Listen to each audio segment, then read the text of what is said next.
Let's learn a little bit about lactose intolerance and the genes that we use to control it.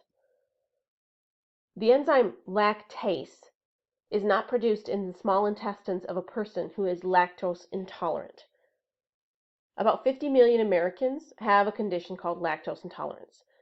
People with this condition can't digest a large sugar molecule called lactose, which is found in milk and other dairy products. The enzyme lactase, which is produced by cells in the small intestine, breaks down lactose in the diet. People who have lactose intolerance stop producing the enzyme early in their life. And so as a result, the lactose sugar molecule moves through the small intestine and into the large intestine, which is where the problem begins. In your large intestines, you have a bacteria called E. coli, and they help you digest everything that you normally eat, but they don't normally digest lactose because it's taken care of earlier in the small intestines. But if a person who has lactose intolerance doesn't digest it in the small intestines, when it comes to the large intestines, those E. coli get a chance to break it down. And when E. coli breaks down lactose, it also produces gas, bloating, abdominal discomfort, and sometimes, unfortunately, diarrhea. So that's lactose intolerance and why it happens. Normally, it's digested into the two sugars, glucose and galactose, in the small intestine. Lactose intolerant people don't do that. When it gets to the large intestine and the bacteria do the job for them, they do it a little bit more messy. E. coli responds to the environment it lives in, or your gut, in order to know whether to express or repress the lactase genes.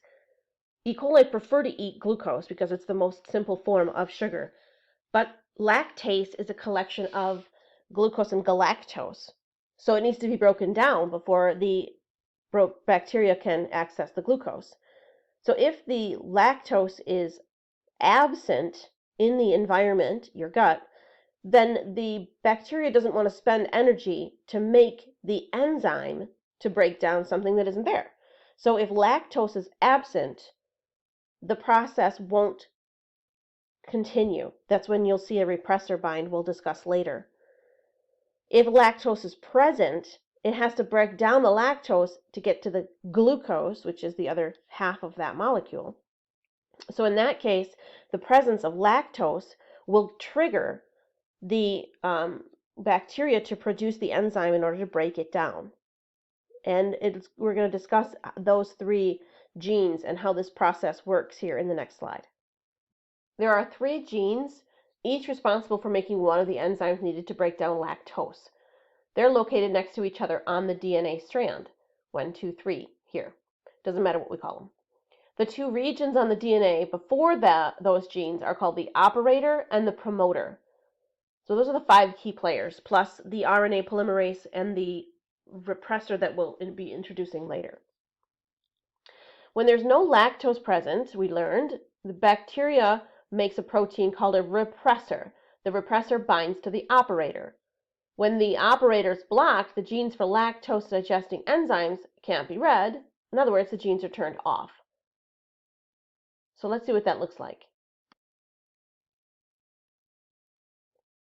So here you've seen, without any lactose present, the bacteria farther up the DNA strand has a code that codes for this repressor, this blocker of the process, because the bacteria doesn't want to make 3 genes it doesn't need to use.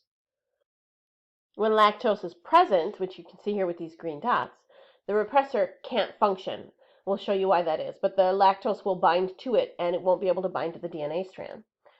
With the repressor out of the way, RNA polymerase, which we'll see, will come in and bind to the DNA strand, move along the DNA strand, and transcribe those 3 genes needed to make the protein enzyme to break down lactose.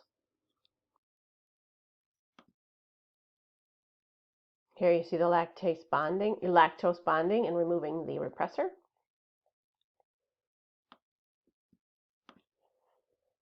In comes the RNA polymerase, which is now able to bind to the DNA strand.